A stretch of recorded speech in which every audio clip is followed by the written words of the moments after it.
You can't memorize all openings, and your opponents won't follow theory anyway. So instead of memorizing, you need opening principles. I'm Grandmaster Igor Smirnov, and today I'll show you those key opening rules that will work in any opening. Let's think about this very simple starting position. It is white to move. How would you play here as white? Here's the challenge. Of course, you can play various different moves here, and they all would make some sense. You could capture here, you could develop a knight, you could develop a bishop one way or the other, you could develop the other bishop, you can push the pawn forward, maybe play h3 to prevent his bishop from coming out, and you can probably come up with some other moves that would also make sense. So how do you decide? The issue is we're lacking priorities. Now, the most common move here for white is to capture on e5. The second most played move is pawn to d5. And if you understand opening priorities, you will also understand how wrong most of chess players are. Because the real priority in chess openings is to develop your pieces and castle. Alright? And of course, if you can, you want to prevent your opponent from doing the same. Now, let's think about it from that lens. If you want to develop your pieces, which moves should you consider here? I mean, it's probably certain moves that would develop your minor pieces, right? These are the moves that you consider. Now, how about pawn takes e5? Does it help you develop your pieces? No. Does it help your opponent? Well, actually, yes, because right now this knight cannot be developed normally, because his own pawn stands in the way. And if black tries developing the knight this way, it will get stuck in the way of all the other pieces, and it's pretty difficult to get unstuck for black right here. But if you trade, the most played move, you solve black's problem. Now, development is very easy for black. Alright? Now, the next task for an opening is to castle, right? And in this case, you have a great opportunity to develop your bishop right here, controlling this square and preventing your opponent from castling. Instead of that, if you play any other move, such as pawn to d5, I mean, you gain some space, which again makes sense, but now black still can somehow finalize development, and it's not too bad. Well, if you develop your pieces and prevent your opponent from castling, that position is super tough for black already. Basically, you're having a winning game right now because black has a very hard time completing his development. Now I'm going to show you something interesting, how easy it is to play correct opening moves in any positions if you just understand clear guideline. Alright, and the guideline is, alright, there are three main opening tasks, and the first two are develop minor pieces, knights and bishops, and then castle. And if you're more advanced, you may be thinking, Igor, I'm in. Of course, these are basics. Just wait a little bit. Alright, let's go through it together. This game is between two players rated roughly 1200, but as a coach, I sometimes analyze games of FIDE masters, and even they mess up all the time. Again, just hold on. So here, initially, both sides develop pieces. Okay, cool, the knight is attacked, we trade. Now white develops a knight, black does the same. So far, so good. Bishop d3, h6. Now, what do you think about this move? Is this a good one, a bad one, or an okay one? I mean, it's a standard move, right? A lot of players play this to prevent white from developing the bishop this way and impeding the knight. But again, let's come back to priorities. Certainly, this move makes some sense, but it's not the priority, right? The priority is develop pieces and castle. So what should have black done here? Just castle, right? Very simple. So h6, second best. All right, for white, what is the right move for white here? Same thing, right? Develop minor pieces, castle, but usually if you can castle early, it's usually the right thing to do, because the longer your king is staying in the middle of the board, the greater is the danger that your opponent can seize an opportunity to attack it. So basically, castling is usually the right idea.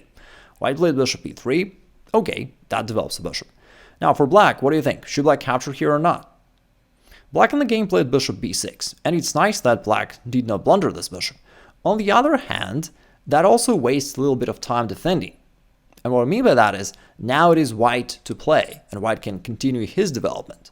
Versus, if black trades, black would not waste time defending, and after the trade, it would be black to play, and now black can castle or develop or do whatever he wants. Again, bottom line, bishop b6 is fine that black does not lose the bishop, but it slows down black's development unnecessarily. Alright, after that, white castles, good. Black does the same, great. Pawn a3. Now, that's actually a pretty common scenario when players don't know what to do. They often start moving those pawns on the side because it feels simple, risk-free, etc. And maybe white is trying to expand there somehow, I don't know. But now we're coming to the third opening task, which is to develop your heavyweights, your heavy pieces, which is queen and rooks. once you developed your minor pieces and castle, the third task is to bring in your heavyweights. In this position, instead of a3, your goal should be to bring these pieces into play. You want to move the queen here or here, and then bring the rook into play. And only after that, all your pieces are considered developed and are ready to go, ready to attack. Instead, white goes a3. Okay. Black plays d6. I mean, it's a good move. It opens up the bishop. But again, if I want to be like slightly critical here, again, you've heard probably about the idea control the center, that in opening it's good to control the center, right? Controlling these 4 central squares. If you want to control the center, do you want to push the pawn to d6 or to d5? I mean, if I put the question that way, it's pretty obvious. If you want to control these squares, the pawn is supposed to be here, not here, right? So d6, not the best move, but at least it pursues the right idea of developing the bishop somehow. All right. Now, what is white supposed to do? Same stuff, right? Bringing those heavyweights. Instead, white goes b4. The move which somehow expands on the queen side, but frankly doesn't do anything. Black goes rook e8. I mean, okay, black is at least bringing this rook into play. White trades on b6. What should black play now? I mean, again, you see that basically, even though I'm asking you these different questions in different positions, the guideline is always the same. Black's task is the same: develop pieces, castle, and also bringing those heavyweights into play. And now black had an opportunity to actually develop this rook without even moving it. But now the rook is active and is putting pressure to this weak pawn on a3, which white weakened himself, by the way, right? Instead of this, black captured with a c pawn. And I get the point. Black wanted to undouble the pawns, which again makes sense, but still it's not the most important task because we're caring about a pawn, but we're not caring about a rook. Well, the rook is way stronger than a pawn, right? Therefore, we should prioritize that first. So again, develop minor pieces, castle, develop heavy pieces. So pawn takes was the right move. Black captured with this pawn. Now white goes f4. Again, I'm not going to repeat it all the time, but the right thing was to bring in those pieces into play, right? So move the queen, move this rook. Black goes bishop e6. Okay, cool. Now what is the move now? Move the queen somehow, right? Bring in the rook. That's the way to go. Now white goes rook e1. I mean, the issue is this rook is already kind of active, right? Well, this rook is not doing anything at all. The queen is not doing anything at all. So they were the ones to be brought into play. Black goes d5. All right, now black strikes in the center. White trades. I'm not going into details of this. Now trades, trades. Now white needs to defend this pawn, and that forced white to play the correct move, to bring in the queen into play. All right, what should black do now? Right? Develop minor pieces, castle, develop heavy pieces. Heavy pieces, I mean heavyweights. Queen and rooks. We've got this knight developed. Queen is somewhat developed across this e-file. All right, so it's time for the rook, right? The right move is rook d8. Or at least you got to think in that direction, how to bring in that rook into play. Black goes queen e3, offering an exchange of queens. Now, what white needs to do? I mean, perhaps trade and then bring in this rook into play, right? White goes king h1. Black captures here, queen takes f4. Then white realizes that he's down a pawn. He tries to avoid the exchange. Black keeps chasing it, queen g4, rook e8. Now I place pawn h3. All right, it's actually nice that white noticed that there is a threat of queen to e1. Back rank checkmate after a queen sacrifice. And white notices that. So you see that white is not a weak player. He sees this tactical opportunity with a queen sacrifice.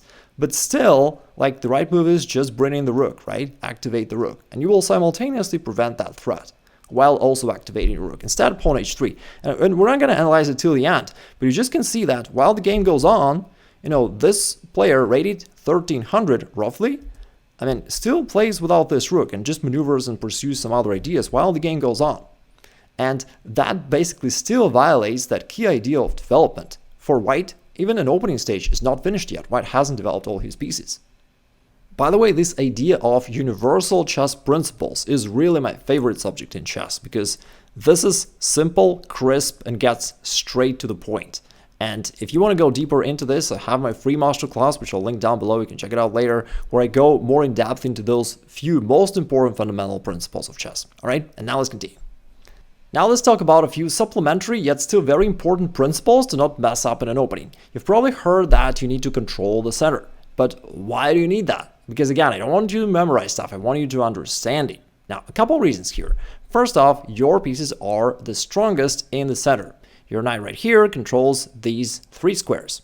But if I move it closer to the center, now it controls 8. It becomes almost 3 times stronger by moving it closer to the center of the board. All right, that's one thing. The other thing is only your knight can jump over pieces. To develop your bishops and queen, you have to move your central pawns anyway. And also, imagine black tries not controlling the center. What's going to happen then? Let's say black just tries to develop somehow. The issue with that is, first off, these pawns control so many squares around, and they're also occupying, somehow I have an issue with these arrows. All right. And they're also occupying some squares themselves that basically they're taking away so many squares from black to possibly develop their pieces. Now, there's another nice side benefit of pushing your pawns forward, that it simultaneously activates your bishops and your queen, even though they haven't made any moves yet, and yet they already control quite a lot of space here. Together with these two pawns, just look at how much space white controls right here on the board. I mean, pretty much anything. It becomes very hard for black to make a move right now, right? White controls just way too much space. And on top of that, white can cross the border anytime they want to and begin attacking. White can use these pawns to press black and to basically undevelop them by attacking these knights and pushing them backwards. And now if the knight wants to be in safety, it has to go back, and white effectively undeveloped black, right? And if instead the knight goes forward, white can keep chasing it away with his central pawns and keep doing that. And basically, again, the knight will either have to come back to safety, but to a very passive position, or come forward, but now after c5, basically this knight is trapped. Again, our queen and bishop are controlling all these squares, and this is the final try. Now queen d4 attacks all that, and black is going to lose the knight. Now you know some very important guidelines, but there is one more super important thing to watch over. All right, so here in this game, white went for scholar's checkmate, actually, and black defended against it. Now queen to f3, white keeps pushing the same idea. And what is wrong with this move? Can you see it? I mean, of course, the entire plan is, well, let's say, not the best. But besides that, it actually just blunders this knight on g5. All right, but the game continues, right? White goes here, here, pawn d3, and what should black do now? Black played bishop g7, and do you see what's wrong with this one? I mean, black actually just blundered the queen right here, right? So of course, you need to know those opening principles and follow them, but don't forget to watch your opponent's moves. And after your opponent makes a move, like here, pawn to d3, ask yourself, what is his idea, and does he contain any threats?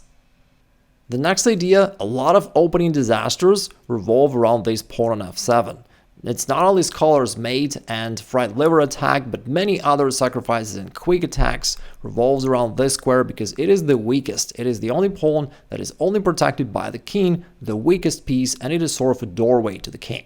You might have seen this opening trap, which is really fascinating, where it attacks the bishop, and if the bishop tries to maintain the pin, then suddenly white sacrifices the queen, letting black capture it, but instead getting after that pawn on f7, and now white can grab it and checkmate black. And while that may seem like something very sudden, in fact, again, it's very common because that f7 weakness is usually that vital flaw of black's position. And now there's going to be a quick challenge for you. In this game, black player, a grandmaster, also forgot about that weakness on f7 and got hit by bishop takes f7. Calling the king out, now knight to g5 check. At this point, black realized that moving king backwards is not an option because now white would play knight to e6, attacking all around and winning the game. And black had to bite the bullet and to move the king forward, trying to at least control that square. White continued the attack, knight c3, aiming for this check. Black blocked it, and after queen f3, black played pawn to e5. Now, of course, the black king looks weird, but still the position remains complicated. And your task is to find the winning move for white here, and if you can, write it down in comments below. And here's a quick game of Paul Morphy, continuing our subject of how to mess up in the most effective way possible in openings, or more seriously, what to stay away from. So here we've got the French defense, black attacks the center, white guards it, knight to c6, pawn f4. And this move seemed to make a lot of sense because we talked about this before. You want to control the center, and here white tries to solidify his pawn chain. But do you know what's wrong with this one? Let's recall the main opening guideline. Develop minor pieces, knights and bishops, castle, develop heavy pieces, queen and rooks, right? So that's what your main focus should be on. And f4 is a pawn move that does neither of that, right? You could have developed your pieces without making this pawn move, and for that reason, that is already wrong.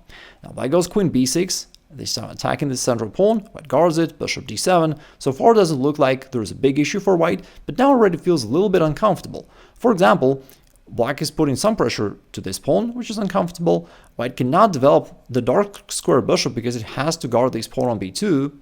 So white is already paying the price for being inaccurate and for playing this additional pawn move without development. Now he's trying to solve it by playing a3 and then b4. By doing that, he resolves this tension, and also now this b pawn is well protected. White doesn't need to hold a bishop there to keep it defended. But on the other hand, that costed white 2 more pawn moves instead of development, and black on the other side keeps bringing pieces into play. Now knight to f5 hits this square potentially on e3. White tries to cover it, but then Morphy sacrificed the bishop, and then knight takes b4, attacks the queen. Maybe black is ready to play knight c2 fork. Now the queen needs to move back. Rook to c2 entered the stage, hitting both the queen and the bishop.